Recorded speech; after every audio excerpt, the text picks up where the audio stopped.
With Jose Mourinho being linked with a Real Madrid return, now feels like the perfect time to look back at 15 signings from his first spell and where they are now. One became a national team assistant, another retired after just one competitive appearance with a new club, and one is still chasing history in Italy right now. Keep reading to find out. Number 1. Luka Modric. If Mourinho really does return to Real Madrid, the funniest part is that one of his greatest signings is still not fully gone from elite football. Luka Modric arrived from Tottenham in 2012, and at first people doubted the move. Some even called him one of the worst signings of that season. Then he turned the whole story around. Modric became one of the greatest midfielders in Madrid history, winning 6 Champions League titles, multiple league titles, and the Ballon d'Or in 2018. After leaving Real Madrid in 2025, he joined AC Milan, where he's still playing at an age when most midfielders are already coaching, punditrying, or enjoying retirement. Number 2. Mesut Ozil. Mesut Ozil was pure magic at Real Madrid, but his relationship with Mourinho was not always smooth. Mourinho signed him in 2010, and for 3 seasons, Ozil looked like one of the most creative players in Europe. His passing, calmness, and connection with Cristiano Ronaldo made everything look easy, but there was tension too. Ozil later claimed Mourinho once tore into him in the dressing room, and that clash showed how demanding life under Jose could be. In 2013, Ozil left for Arsenal. He won FA Cups, lifted the 2014 World Cup with Germany, then later fell out of favour before spells at Fenerbahce and Istanbul Basaksehir. He retired in 2023. Number 3. Angel Di Maria. Angel Di Maria was one of Mourinho's smartest signings, but his Madrid exit came with real drama. He arrived from Benfica in 2010 and became the perfect chaos winger, running, pressing, creating, and sacrificing for the stars around him. By 2014, he was essential to La Decima. Then Madrid sold him to Manchester United, and the move quickly turned ugly. United never worked. PSG did. Juventus came next, then Benfica, then an emotional return to Rosario Central. With Argentina, he still got the dream ending: Copa America winner, World Cup winner, and big game legend. Number 4. Raphael Varane. Raphael Varane was only 18 when Mourinho brought him to Real Madrid. That sounds normal now because everyone knows what he became, but back then, Madrid already had Sergio Ramos and Pepe. Varane was not supposed to walk straight into that level. He had to grow into it, and he did. He became one of Madrid's calmest defenders, won 4 Champions League titles, and helped France win the 2018 World Cup. After 10 years in Spain, he moved to Manchester United in 2021. Then came Como in 2024. But injuries caught up with him almost immediately. Varane made just one competitive appearance for Como before retiring from football and moving into a board role at the club. Number 5. Nuri Sahin. Nuri Sahin arrived with serious hype.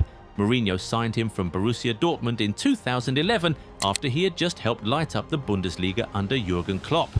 Technically gifted, calm on the ball, and still only 22, Sahin looked like the kind of midfielder Madrid could build into something special. But Madrid never really happened for him. Injuries, competition, and timing got in the way. He went on loan to Liverpool, then returned to Dortmund, later played for Werder Bremen and Antalyaspor. Then the second career began. Sahin became a coach, managed Antalyaspor, returned to Dortmund, briefly became their head coach, and later took charge of Istanbul Basaksehir. Number 6. Fabio Coentrao. Fabio Coentrao was not a bad signing. He was just trapped in one of the hardest jobs in world football, competing for minutes at Real Madrid. Mourinho signed him from Benfica in 2011, and Coentrao had real moments of quality. He was aggressive, sharp, and useful in big games, especially when Madrid needed a left-back who could defend with bite. He won 2 Champions League titles with the club, but injuries and loans slowed everything down. After Monaco, Sporting, and a return to Rio Ave, Coentrao retired in 2021. Then came the strange part. Instead of coaching or punditry, he went into commercial fishing, working at sea after football. Number 7. Sami Khedira. Sami Khedira was one of those Mourinho signings that made perfect sense. He was not flashy, he was not there to win YouTube compilations, he was there to balance the chaos. Mourinho signed him from Stuttgart in 2010, and Khedira quickly became the kind of midfielder every attacking team needs. He covered space, protected transitions, and gave Madrid physical control next to Xabi Alonso. He won La Liga, the Champions League, and later became a World Cup winner with Germany in 2014. After Madrid, he joined Juventus, won more trophies, then finished his career at Hertha BSC. He retired in 2021 after injuries made the final stretch difficult. Number 8. Ricardo Carvalho. Ricardo Carvalho was basically Mourinho bringing in someone he already trusted. They had worked together at Porto and Chelsea, so when Mourinho arrived at Madrid, Carvalho was not a random veteran signing. He was a system player, a dressing room player, someone who understood exactly what Mourinho wanted from a defender. He joined in 2010, gave Madrid experience at the back, and helped during the early rebuild of the Mourinho era. After Madrid, Carvalho played for Monaco, then had a short spell in China with Shanghai SIPG. His post-playing career moved toward coaching. He worked as an assistant under André Villas-Boas at Marseille and later became part of Roberto Martinez's Portugal national team staff. Number 9. Casemiro. Casemiro joined Real Madrid from São Paulo in January 2013, originally for Castilla, but Mourinho soon gave him his first team debut against Real Betis. At the time, nobody knew Madrid had just opened the door for one of the greatest defensive midfielders of the next decade. Casemiro later became part of the legendary Kroos, Modric and Casemiro midfield, won 5 Champions League titles with Madrid, then moved to Manchester United in 2022. In January 2026, United confirmed he would leave at the end of the season, closing another huge chapter in his career. Number 10. Jose Callejon.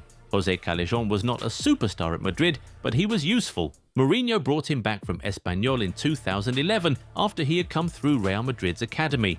Callejon understood the club, accepted his role, and gave Mourinho something every coach needs: a reliable squad player who could press, run, and score when called upon. After 2 seasons, he moved to Napoli, and that was where his career really grew.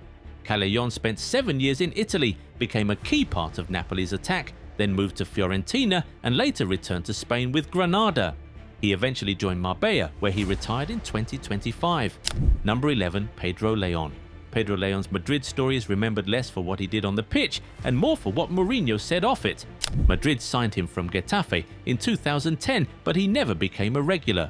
When reporters kept asking why he was not playing, Mourinho snapped back with the famous line, "You talk about Pedro Leon as if he were Zidane, Maradona or Di Stefano." Brutal. After Madrid, Leon returned to Getafe, then played for Eibar and Fuenlabrada. His career eventually dropped into Spain's lower divisions, but he kept going.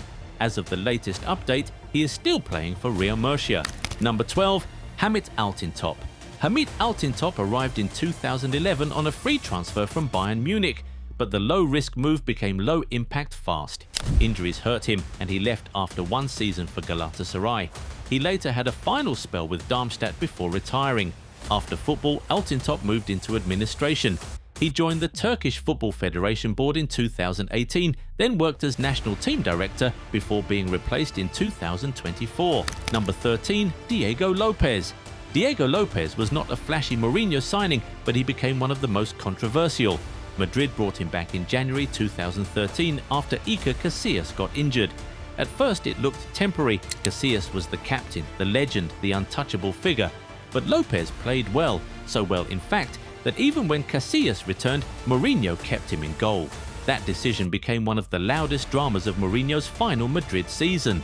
After leaving Madrid, Lopez played for AC Milan, Espanyol and Rayo Vallecano. He retired in 2023, then returned to Real Madrid as Castilla's goalkeeping coach, where he is still currently working. Number 14. Emmanuel Adebayor. Emmanuel Adebayor was a short-term fix, but he gave Madrid some memorable moments. Mourinho signed him on loan from Manchester City in January 2011 because Madrid needed another striker. He was not supposed to be the future. He was there to add size, chaos and goals right now. Adebayor scored important goals, including a famous brace against Tottenham in the Champions League quarter-final when Madrid smashed Spurs 4-0 at the Bernabeu. After Madrid, his career took him through Tottenham, Crystal Palace, Turkey, Paraguay and beyond. He retired from professional football in 2023. Number 15. Michael Essien. Michael Essien was one of Mourinho's favourite players at Chelsea, so the Madrid loan in 2012 made sense. He was no longer the explosive midfielder who dominated the Premier League, but Mourinho still trusted him. Essien filled gaps, played different roles, and even covered at right-back when needed. After Madrid, he played for AC Milan, Panathinaikos, Persib Bandung and Sabail.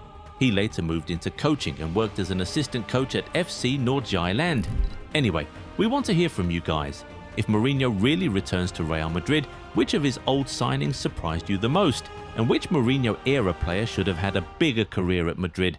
Tell us what you think in the comments. If you enjoyed this video, give it a thumbs up, subscribe to the channel, and turn on the bell so you never miss a new upload. Catch you in the next one. Bye.